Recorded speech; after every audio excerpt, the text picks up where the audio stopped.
Welcome back to Spotlight Now here on Hawaii News Now. And if you missed our show a few weeks back, we introduced this new segment called Rediscovering, Hawaii Soul, presented by the Hawaii Executive Collaborative. And really, it is a way to engage in some of the conversations and issues that are happening throughout our community through a different lens, through various leaders in our community that have come together and trying to find real solutions about some of the state's biggest problems. Yeah, and one of the issues that this group is working on is climate change. We had Dr. Fletcher laying out the problem for us. Now we are going to be talking with our guest who is live here in the studio. Eric Koh is with us from the Castle Foundation. He's the Vice President for Resiliency. We know that the foundation has launched a new initiative around the climate crisis. Tell us a little bit about that and how that work really intersects with the philosophy of rediscovering Hawaii's soul. Sure, thanks.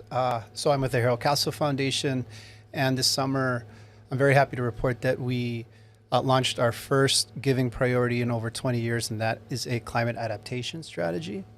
We do have a standing environmental strategy, but like everyone else, I think we have climate anxiety. We're worried, and we felt like it was important enough to really start focusing on it in a way that's strategic. We are happy supporters of the Rediscovering Hawaii's Soul conversation. We're also happy supporters of the Collaborative's Climate Coalition. And I guess I would say that for me, one thing that I've really appreciated about both of those conversations is they drive home something that I learned a long time ago. I was actually sailing on Hokulea for my first leg of the voyage, which was this realization that on this tiny little canoe in the middle of the ocean, surrounded by nothingness, really, we realized that our ability to take care of that little space is a direct reflection of the way we care for each other. And if we don't do that, we will fail in trying to get to wherever we're going.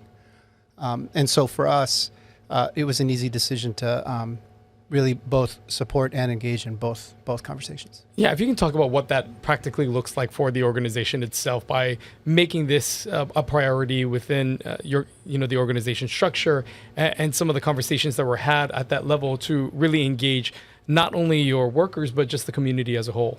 Sure. I think you've heard from other guests and experts that you've spoken to that we can and need to work on mitigating against climate change. We need to decarbonize. We need to shift toward renewable energies and away from fossil fuels.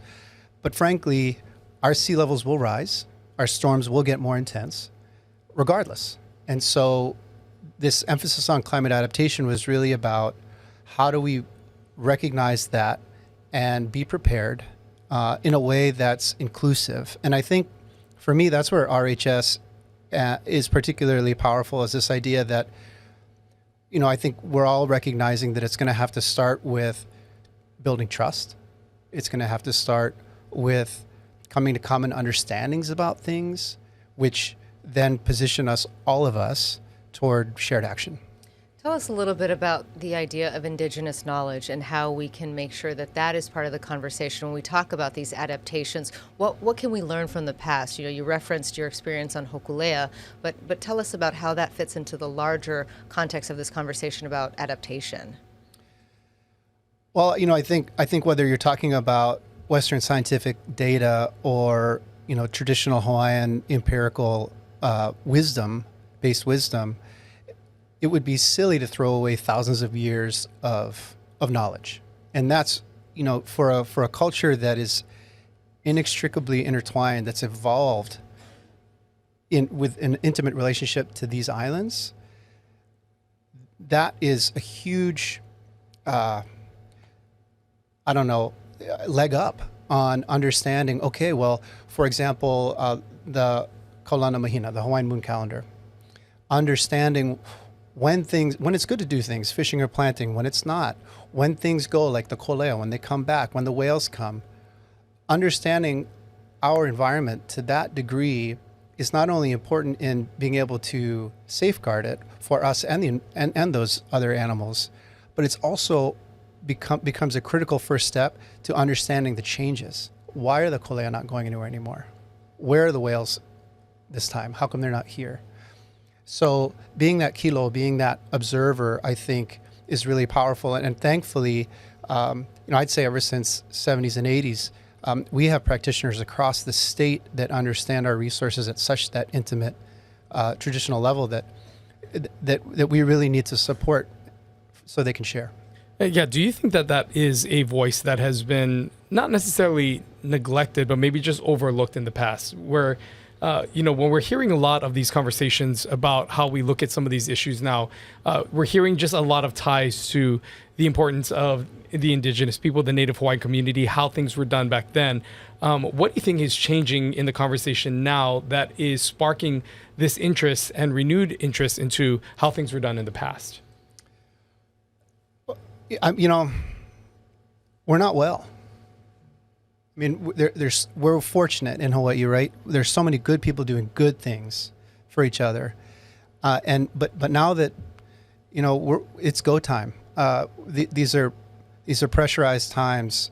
These are increasingly uncertain futures, not only in terms of our environment, but politically, frankly, in some parts of the nation. And so, how are we going to navigate that? And I think a lot about folks like Nanoa Thompson or Governor Waihee or other leaders of RHS that talk a lot about how it's really going to have to be about common values, and those values are here with us. They're ingrained in the culture. And so when we talk about how we take steps forward, what does it mean to empower those who are closest to the struggle to be part of those solutions? And I think that to me is what excites me the most about this. Is it's not necessarily what needs to happen. Frankly, that's a question and an answer still in front of us, but how we go about it, I think is going to be a really powerful thing. We're clearly not the only community facing this. There are other island nations that are, even more impacted in this moment by climate change than we are. What are other communities doing that we can learn from? What do you see out there that's going right? Well, we don't actually have to look past Hawaii to see that, but I think there are extremely progressive island nations in the Pacific that are moving forward with all kinds of creative solutions. Some of them are really simple. We really need to think about how we reallocate our resources. We need to think about what we share as values in our community and how they inform how we create value as businesses. I think for us, I think we also need to appreciate what folks have been working hard on doing for decades every day. The Department of Land and Natural Resources, Aina-based education and community groups across the state. I think what's happened on Maui, what's happening in terms of rising sea levels, what that does for me is it just gives renewed purpose and value to the good work that people have been trying to do to take care of this place for a long time. I want to get back to some of the specific things that